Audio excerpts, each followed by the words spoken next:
O Livro dos Espíritos, capítulo 1. Deus e o Infinito. 1. Que é Deus? Deus é a inteligência maior, a causa principal de tudo que existe. 2. Que se deve entender por infinito?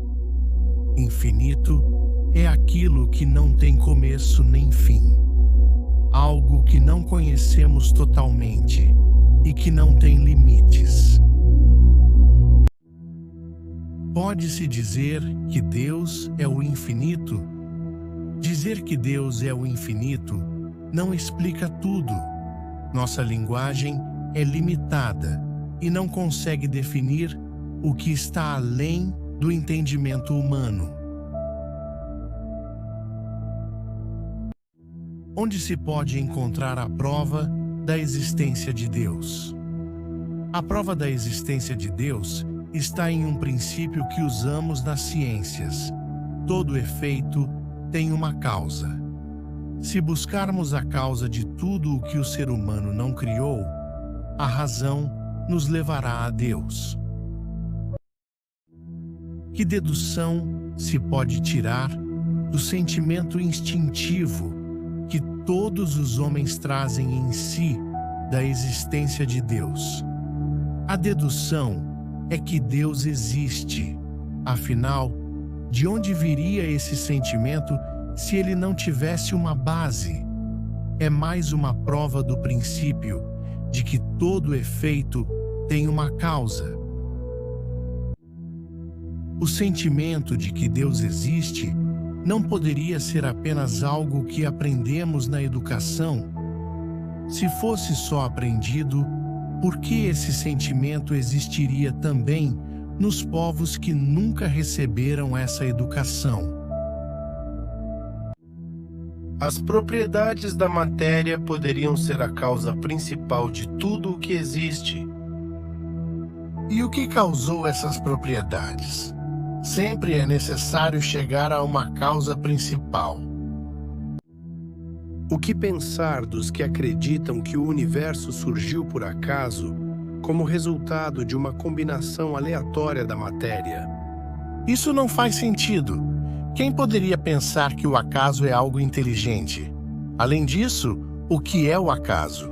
Nada. Como a causa primária mostra ser uma inteligência maior e superior a todas as outras.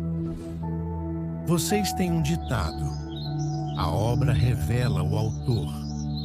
Observem as obras e busquem o autor. É o orgulho que leva à descrença. O homem orgulhoso não aceita nada acima de si e se acha forte, mas é frágil, pois um simples sopro de Deus pode derrubá-lo.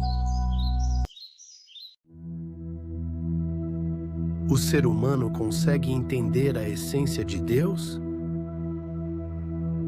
Não, porque ele não tem a capacidade para isso.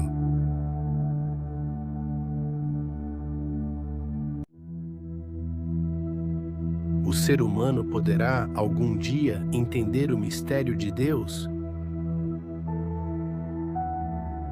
Sim, quando seu espírito não estiver mais limitado pela matéria. Ao se aperfeiçoar e se aproximar de Deus, ele será capaz de entender.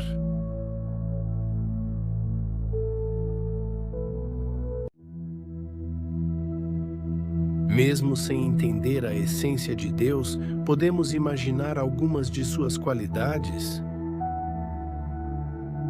Sim, algumas. O ser humano entende melhor essas qualidades conforme se eleva espiritualmente e reflete sobre elas. Quando dizemos que Deus é eterno, infinito, imutável, imaterial, único, todo-poderoso, justo e bom, isso descreve completamente seus atributos? Do nosso ponto de vista, parece que sim. porque achamos que conseguimos entender tudo. Mas há coisas além da compreensão humana, que nossa linguagem nem consegue expressar. A razão nos diz que Deus deve ter essas qualidades no grau máximo, porque se faltasse alguma ou não fosse infinita, ele não seria superior a tudo, nem seria Deus.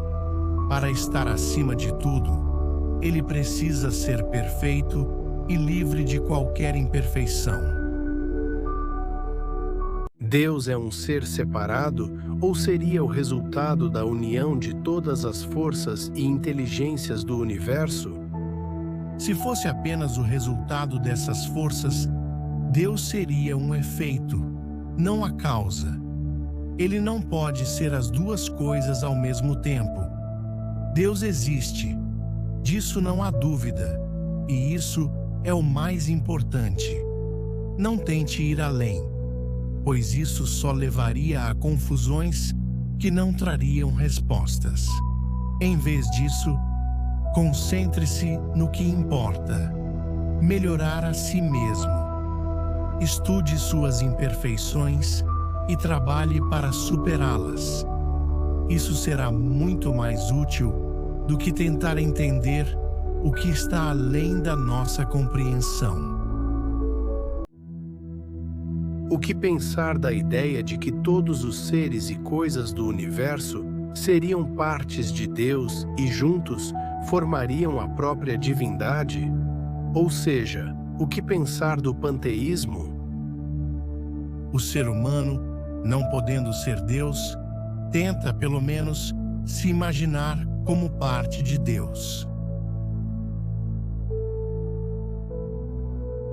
Os que acreditam no panteísmo dizem que, como os mundos são infinitos, Deus também é infinito, que Deus está em tudo porque nada está vazio, e que isso explica a inteligência nos fenômenos da natureza. O que se pode dizer contra esse argumento? A razão. Pensem com calma, e será fácil perceber o absurdo dessa ideia.